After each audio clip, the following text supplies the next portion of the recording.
அனைவருக்கும் இனிய காலை வணக்கம். நல்லா இருக்கீங்களா? வழக்கம் போல மிக அருமையான யோகா, தண்ணீருக்கான ஒரு பிரார்த்தனை, பணத்துக்கான ஒரு பிரார்த்தனை, மன்னிப்பு எல்லாம் ரொம்ப சிறப்பா நடந்திருக்கு. அனைவருக்குமே தெரியும். முதல்ல 2 நாள் நம்ம ட்ரையல் பண்ணோம். அதுல வந்து decision making, self discipline, self motivation பத்தி பேசினோம். அதுக்கப்புறம் பாத்தீங்கன்னா நம்ம வந்து who's a leader, what is leadership, styles of leadership அதை பத்தி பேசினோம். நேத்திக்கு வந்து கிரியேட்டிங் லீடர்ஸ் பேசினதுக்கு பிறகு, அதாவது முந்தானத்துக்கு நேத்திக்கு வந்து விஷன் பில்டிங் அப்படிங்கிறத பத்தி பேசியிருக்கோம். இன்னைக்கு வந்து ஸ்ட்ராட்டஜிக் திங்கிங். சார் ஆல்ரெடி உங்களுக்கு தலைப்பு வந்து கொடுத்துட்டாங்க. ஸ்ட்ராட்டஜி முதல்ல அப்படின்னா என்ன அப்படின்னு நீங்க யோசிங்க. ஸ்ட்ராட்டஜி அப்படின்னாலே யுத்தின்னு சொல்லலாம். நான் சொன்ன முதல்லயே தலைமை பண்பை பத்தி பேசும்பொழுது, மக்களை பற்றி பேசுபவன் அதமன், நிகழ்ச்சிகளை பற்றி பேசுபவன் மத்தியமன், யுக்திகளை பற்றி பேசுவன் தான். இந்த ஸ்ட்ராட்டஜிக் பிளானிங் அப்படின்னு ஒண்ணு இருக்கு, ஸ்ட்ராட்டஜிக் திங்கிங் ஒண்ணு. ஸ்ட்ராட்டஜிக் பிளானிங்க்கு முந்தின ஸ்டேஜ் தான் ஸ்ட்ராட்டஜிக் திங்கிங். இந்த ஸ்ட்ராட்டஜிக் பிளானிங் அப்படின்னா இப்ப வேர்ல்டு வார் நடக்குது. இப்ப அவங்க என்ன செய்வாங்க, நம்ம என்ன செய்யணும். இப்ப கிரிக்கெட்ல நம்ம கொஞ்சம் கம்மியான ரன்னுக்கு அவுட் ஆயிட்டோம் இந்த டீம். அவங்கள வந்து பவுலிங் சிறப்பா போட்டு அவங்கள அவுட் ஆகும். ஸோ இதெல்லாமே வந்து ஸ்ட்ராட்டஜிக் பிளானிங்னு சொல்லலாம். அது மட்டும் இல்லை, யாரை ஃபர்ஸ்ட் பவுலிங் போட வைக்கலாம், யார் யாரை எங்கெங்க நிக்க வைக்கலாம், இது மாதிரிலாம் வந்து பண்றாங்க இல்லையா. அது வந்து ஸ்ட்ராட்டஜிக் பிளானிங் சொல்றோம். ஸ்ட்ராட்டஜிக் திங்கிங் அப்படின்னா நம்மளுடைய உத்திசார் சிந்தனை அப்படின்னு நம்ம கூகுளார் சொல்றார். ஒரு சாதாரண மேலாளரிடமிருந்து ஒரு தலைவனை வேறுபடுத்தி காட்டக்கூடிய முக்கியமான ஒரு பண்பு வெறுமன திட்டமிடுதல் மட்டுமல்ல, அந்த தொலைநோக்கு பார்வை சார்ந்த ஒரு செயல்பாட்டை நோக்கியதான் இருக்கும் அது. பொதுவா ஸ்ட்ராட்டஜிக் திங்கிங் சம்பந்தப்பட்ட விஷயம் எப்படி இருக்கும்னா, ஒரு சிறந்த தலைவர் என்பவர் இன்றைய பிரச்சனையை மட்டும் தீர்ப்பது என்பது அவர் யோசிக்க மாட்டார். அடுத்த 5 அல்லது 10 ஆண்டுகள்ல நம்மளோட நிறுவனம் என்னென்னலாம் செய்ய போகுது, அந்த எதிர்காலத்தை கணித்தல், போட்டி என்ன மாதிரி மாறும், என்ன மாதிரி மாற்றங்கள் மாறும், வாடிக்கையாளரோட சிந்தனைகள் எப்படி மாறும், ஸோ சந்தை மாற்றங்கள், தொழில்நுட்ப வளர்ச்சி. இப்ப தொழில்நுட்ப வளர்ச்சியா இப்ப நீங்களே பாக்குறீங்க. முன்னாடி வந்து ஒரு பச்சை பட்டன், ஒரு சிவப்பு பட்டன் இருக்கிற போன் தான் வச்சிருந்தோம். இப்போ நம்ம எல்லாருமே வந்து நம்ம ஸ்மார்ட்டா இருக்கிற மாதிரி நம்ம போன்ஸ் எல்லாம் ரொம்ப ஸ்மார்ட்டா இருக்கு. ஸ்மார்ட் போன் அப்படிங்கிறோம். அந்த போன்ல நம்மளால செய்ய முடியாததே கிடையாது. ஸோ ஆகவே அந்த தொழில்நுட்பத்தோடு நாம் சேர்ந்து எப்படி வளரணும் அப்படிங்கிறத முன்கூட்டியே யூகிக்கிறோம். மக்கள்லாம் எப்படி அதுக்கேற்ற மாதிரி பிஹேவ் பண்ண போறாங்க அப்படின்ட்டு. அப்புறம் நம்மளுடைய தெளிவான இலக்கை மற்றும் அடையக்கூடிய நீண்ட கால இலக்கை நம்ம உருவாக்கி அதுக்கேற்ற மாதிரியான ஒரு திங்கிங்கை நம்ம வந்து வர வச்சுக்கணும். இதுல இப்படி செய்யும் பொழுது நம்மளுடைய ஸ்ட்ரென்த் என்ன, தட் இஸ் நம்மளுடைய குரூப், நம்மளுடைய டீம், நம்ம டீமுடைய பலம் என்ன, நம்மளுடைய டீமுடைய ஒரு பலவீனம் என்ன, நம்ம எப்படி முன்னேறலாம், வெளியில் உள்ள வாய்ப்புகள் என்ன, வரக்கூடிய சவால்கள் என்ன, அப்படிங்கிற மாதிரி எல்லாம் நம்ம திங்க் பண்றோம். இதுல கிரிட்டிக்கல் டிசிஷன் மேக்கிங் அப்படின்னு ஒண்ணு இருக்கு இந்த ஸ்ட்ராட்டஜிக் திங்கிங்ல. அப்ப எதுக்கு நம்ம முன்னுரிமை கொடுக்கணும், எல்லா வேலையும் ஒரே நேரத்தில் செய்யாம ஹை இம்பாக்ட் உள்ள வேலைகளை செய்யலாமா, உணர்ச்சி வசப்படாம நம்ம ஆதாரங்களோட அடிப்படையில எப்படி சிந்திக்கலாம், அப்புறம் மாற்றங்களை எப்படி ஏற்றுக்கொள்வது, அதாவது அடாப்டபிலிட்டின்னு சொல்றோம். திட்டமிட்டபடி எல்லாம் நடப்பதில்லை. ஒரு சிறந்த தலைவர் என்பவர் தனது உத்தியை சூழலுக்கு ஏற்ப அப்பப்போ மாற்றி கொண்டுதான் ஆக வேண்டும். அந்த நெகிழ்வு தன்மைன்னு சொல்லுவாங்க, பிளெக்சிபிலிட்டி. அந்த பிளெக்சிபிலிட்டின்றது என்னன்னா பிளான் பின்னு சொல்லுவாங்க. ஒரு பிளான் ஏ ஒர்க் ஆகலைன்னா அதை எக்ஸாமின் பண்ணி ரிவாலுவேட் பண்ணி, okay, quickly change to plan B. Is not working, let us do this. நீங்க அந்த பக்கம் போங்க, நீங்க இந்த பக்கம் போங்கன்னு பார்த்து சினிமாவில் கூட பார்த்துருப்போம். ஸோ அந்த ஒரு திட்டம் தோல்வி அடையுதுன்னா அடுத்த கட்டத்துக்கு நம்ம என்ன பண்ணலாங்கிறதுக்கு தயார் நிலையில இருப்போம். நெக்ஸ்ட் என்னன்னா கற்றல் மனப்பாடம். நம்ம வந்து நம்ம தோல்விகளில் இருந்து பாடங்களை கற்றுக்கொண்டு அதுக்கேற்ற புதிய உத்திகளை வகுக்க வேண்டும். அப்புறம் இதுக்கேற்ற மாதிரி மற்றவங்கள ஒருங்கிணைக்கணும், அவங்கள அலைன் பண்ணணும். ஸோ அப்போ என்ன பண்ணணும்னா ஒரு கிளியர் கட் கம்யூனிகேஷன் கொடுக்கணும். நம்ம உத்தியை எளிமையாக்கி அந்த எளிமையை அவங்களுக்கு விளக்கி அந்த குழுவினருடைய ஒவ்வொரு உறுப்பினருக்கும் அவங்களுடைய பங்கு என்ன, வாட் இஸ் யுவர் ரோல். இது பாரு, நீ இந்த மாதிரிலாம் போலிங் போட போற, நீ இந்த இடத்துல பேட்டிங் பண்ண போற, இந்த இடத்துல ஒழுங்கா எந்த கேட்ச் வந்தாலும் இது பண்ண போற, ஃபோர்ஸ் எல்லாம் முதல்ல ஸ்டாப் பண்றதுக்கு ட்ரை பண்ணும். ஸோ இந்த மாதிரி என்ன பண்ணுவாங்க, ஒவ்வொருத்தருக்கும் ஒரு ரோல்ஸை ஃபிக்ஸ் பண்ணிடுவாங்க. There is a goal for every role. அது ரொம்ப முக்கியமா இருக்கு இந்த ஸ்ட்ராட்டஜிக் திங்கிங்ல. அப்புறம் அவங்கள ஊக்கப்படுத்தும், பெரிய இலக்கை நோக்கி இந்த டீமை கொண்டு போறதுக்கு உற்சாகமா செயல்படுவதற்கு நம்ம என்னென்ன பண்ணலாம் அப்படின்னு.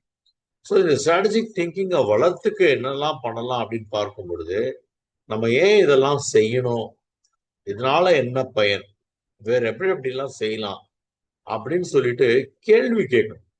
அந்த டீம் மெம்பர்ஸ் கேள்வி கேட்கணும், தொடர்ந்து சிந்திக்கணும். அப்புறம் உங்கள் துறையில் இருக்கக்கூடிய உலகளாவிய மாற்றங்களை கவனிக்கணும். நீங்க எந்த துறையில இருந்தாலும் சரி, அது ஹோட்டலா இருக்கலாம், இல்ல வேற ஏதாவது ஒரு என்ஜிஓ பிசினஸா இருக்கலாம், வாட் எவர் இட் இஸ். அதுல என்னென்ன சேஞ்சஸ் வந்துட்டு இருக்கு, அண்மையில நம்ம காம்படிட்டர்ஸ் என்னென்னலாம் பண்ணிட்டு இருக்காங்க. அப்புறம் தினசரி நம்மளுடைய வேலைகளுக்கு இடையில இந்த சிந்தனை செய்வதற்குனே ஒரு நேரத்தை நம்ம தனியா ஒதுக்க வேண்டியது. ஒரு மேலாளர் அப்படிங்கிறவர் என்னன்னா வெறும் வேலையை சரியா செய்வார். ஆனா ஒரு தலைவர் என்ன செய்வார் அப்படின்னா சரியான வேலையை செய்வார். யார் சொல்றாரு? பீட்டர் ட்ரக்கர், அவர் தான் மேனேஜ்மெண்ட்டுடைய குரு அப்படின்னு சொல்லலாம். அதை நீங்க முதல்ல புரிஞ்சுக்கோங்க. இன்னும் கொஞ்சம் விளக்கமா சொல்லணும் அப்படின்னா, I've got a few more points to tell you. குறிப்பா பார்த்தீங்கன்னா, இந்த ஸ்ட்ராட்டஜிக் திங்கிங்ல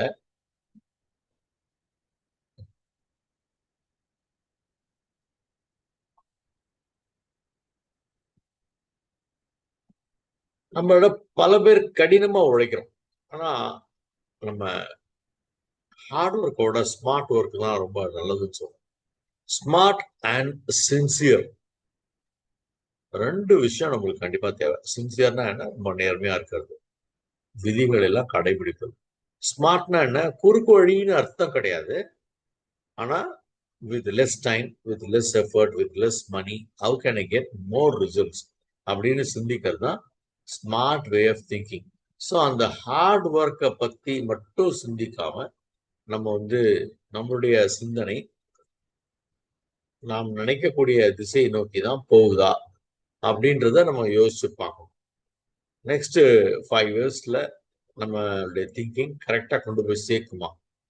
இது பெரிய பெரிய தலைவர்களுக்கு இது முக்கியமா தேவைப்படுது. ஸோ அப்போ அந்த லாங் டைம் விஷன் அப்படின்னு சொல்றாங்க இல்லையா? ஸோ வெறும்னா ஒரு வேலையை மட்டும் பார்க்காம அடுத்த ஒரு 10 ஆண்டுகள்ல நம்ம எப்படி இருக்க போறோம், ஃபர்ஸ்ட் எடுத்த உடனே அதை தான் நான் சொன்னேன் இல்லையா?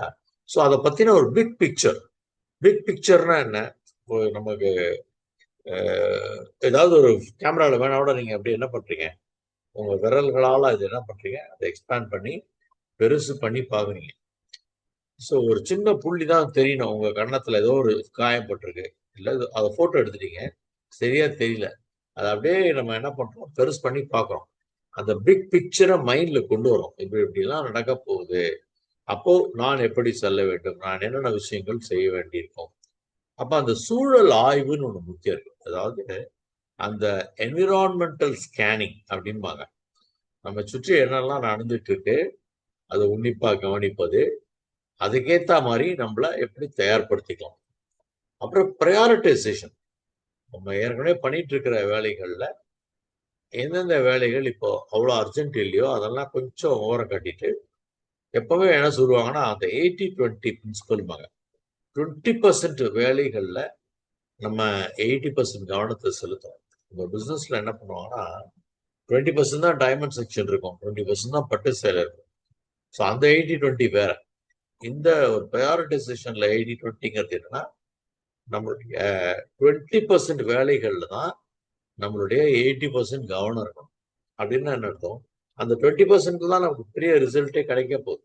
அப்ப அந்த ஏன் என்ற கேள்வி கேட்பது, இப்படித்தான் செய்து கொண்டிருக்கிறோம் என்று முடங்கி விடாமல் இதை ஏன் இப்படி செய்கிறோம், அதாவது if you know the answer for a question how, இது எப்படி செய்யணும் அப்படின்னு சொன்னா நீங்க லோயர் லெவல்ல இருக்கீங்கன்னு அர்த்தம். why I have to do this, இதை ஏன் நான் செய்யணும் அப்படின்னு நினைக்கிறீங்க பாத்தீங்களா? அங்கதான் நீங்க தலைவரா இருக்கீங்க. இது எப்படி செய்யணும்ன்றது கீழே இருக்கிறவங்க எல்லாருக்கும் தெரியும். தேர் ஆல் ஜஸ்ட் டூயர்ஸ். இதை ஏன் செய்யணும் அப்படின்றவர் தான் திங்கர். யார் திங்கர்? நினைப்பவர், சிந்திப்பவர், அவர் தான் தலைவர். ஸோ அவருக்கு தான் தெரியும். அப்போ அந்த ரிஸ்க் சம்பந்தமான ஒரு பிளானிங் அண்ட் கண்டின்ஜென்சி தேவைப்படுது. இப்போ நம்ம எந்தெந்த விதமான முடிவுகள் எடுக்கிறோம், அதுக்கு என்ன சாதக பாதகங்கள், அதுல ஏதாவது ரிஸ்க் இருக்கா? ரிஸ்க் இருந்ததுன்னா நான் ஏற்கனவே சொன்ன மாதிரி அந்த பிளான் பிக்கு நம்ம எப்படி போகலாம். இதற்கு என்ன தேவைப்படுதுன்னு பார்த்தீங்கன்னா, கண்டினியூஸ் லேர்னிங் தேவைப்படும். தொடர் கற்றல். தொடர் கற்றல்ங்கிறது என்னன்னா, உலகம் வந்து வேகமா மாறிட்டு வரும். இப்போ இந்த மாதிரி ஜூம் மீட்டிங்ஸே எப்போ அதிகமா இன்க்ரீஸ் ஆச்சு? இந்த கோவிட் பீரியட்ல நம்ம எல்லாரையும் முடக்கி போட்டாங்க. ஸோ அப்போ பலவிதமான மக்கள் எப்படி சிந்திச்சாங்க?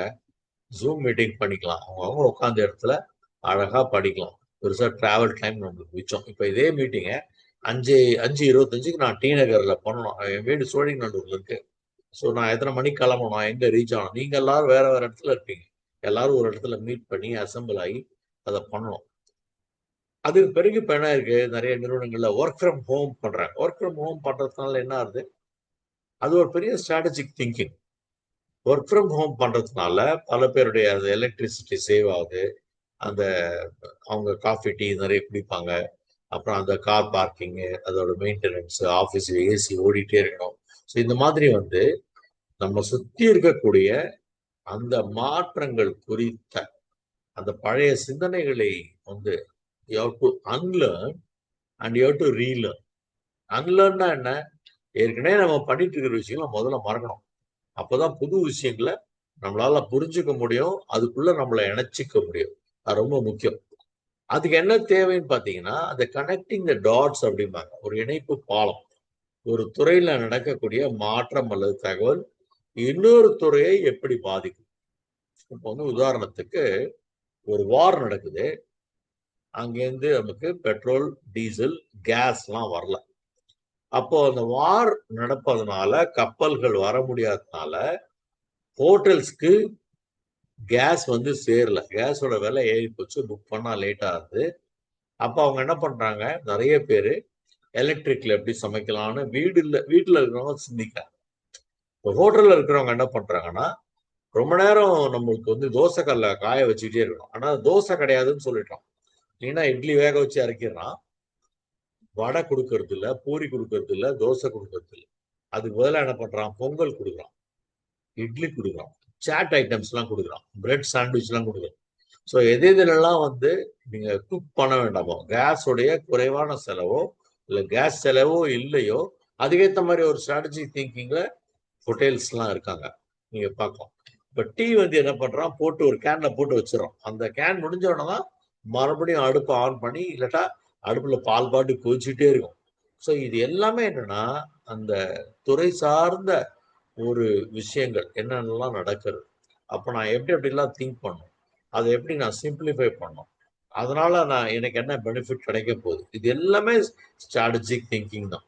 ஸோ குறிப்பா வந்து அதுக்கு ஒரு செயல் வடிவம் கொடுக்கும். அதாவது என்னன்னா, ஆக்ஷனபிள் இன்சைட் அப்படின்னு சொல்லுவாங்க இங்கிலீஷ்ல. வெறும் சிந்தனையோடு நம்ம நின்று விடாமல் அந்த சிந்தனைகளை எப்படி செயல்களாக மாற்றலாம். வெறும்னா ஸ்ட்ராட்டஜிக் திங்கிங் மட்டும் பண்ணி பிரயோஜனம் இல்லை. அந்த thinking must go into action and only action brings results. எனக்கு வந்து reasons are reasonable, only results are rewardable. Everybody is interested in results. எல்லாருக்கும் ரிசல்ட் தேவை. ஓகே, ஃபைனலி என்னப்பா ஆச்சு, அவர் நல்லா விளையாடினார், இவர் நல்லா விளையாடினார், இதுக்கு மழை பெஞ்சுது. அந்த டீம் பார்த்தீங்கன்னா ராஜஸ்தான் 11 ஓவர் தான் போடலாம்னு சொல்லிட்டாங்க. 11 ஓவர்ல 150 ரன் அடிச்சிட்டாங்கப்பா, அப்படின்னு நொறுக்கிட்டாங்க. மும்பை இந்தியன்ஸ் என்ன பண்ண போறாங்க அப்படின்னு அவங்க திங்க் பண்றாங்க இல்லையா? ஸோ வெறும்னா சிந்திப்பது மட்டுமல்ல, அதை எப்படி செயல்பாடாக மாற்றுவது, அந்த எக்ஸிகியூஷன் சொல்றோம். அதுல கவனம் செலுத்தும் பொழுது சரியான நேரத்தில் சரியான முடிவை எடுத்து, அந்த சரியான முடிவு நமக்கு, அந்த யுக்தி நமக்கு கை வருமா, நமக்கு நம்ம பிசினஸ்க்கு சரிப்பட்டு வருமா, ரொம்பலாம் திங்க் பண்ண டைம் இருக்காது. C, analysis paralysis. ரொம்ப அனலைஸ் பண்ணாம உடனடியா ஒரு யோஜனைக்கு நம்ம வந்தாகணும். அந்த யோஜனையை நம்ம செயல்படுத்தி ஆகணும். அந்த செயல்படுத்தும் பொழுது நமக்கு என்ன கிடைச்சாகணும்? அதுக்கான result. What is the result? நம்ம எதிர்பார்க்கக்கூடிய ரிசல்ட். பிசினஸ்னா சக்சஸ். நம்மளோட தனி மனித வாழ்க்கைனா நம்மளுக்கு வெற்றி, தோல்வி, சந்தோஷம், இல்ல வருத்தமா, எது வேணும்?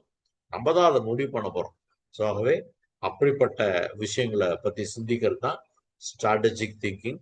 நம்ம என்ன பண்ணிருக்கோம்னா, இந்த தலைமை பண்புகளை 21 கூறுகளா பிரிச்சுட்டோம். அதோட 2 போனஸ். ஸோ 23 கூறுகளா பிரிச்சுட்டு இருக்கோம்.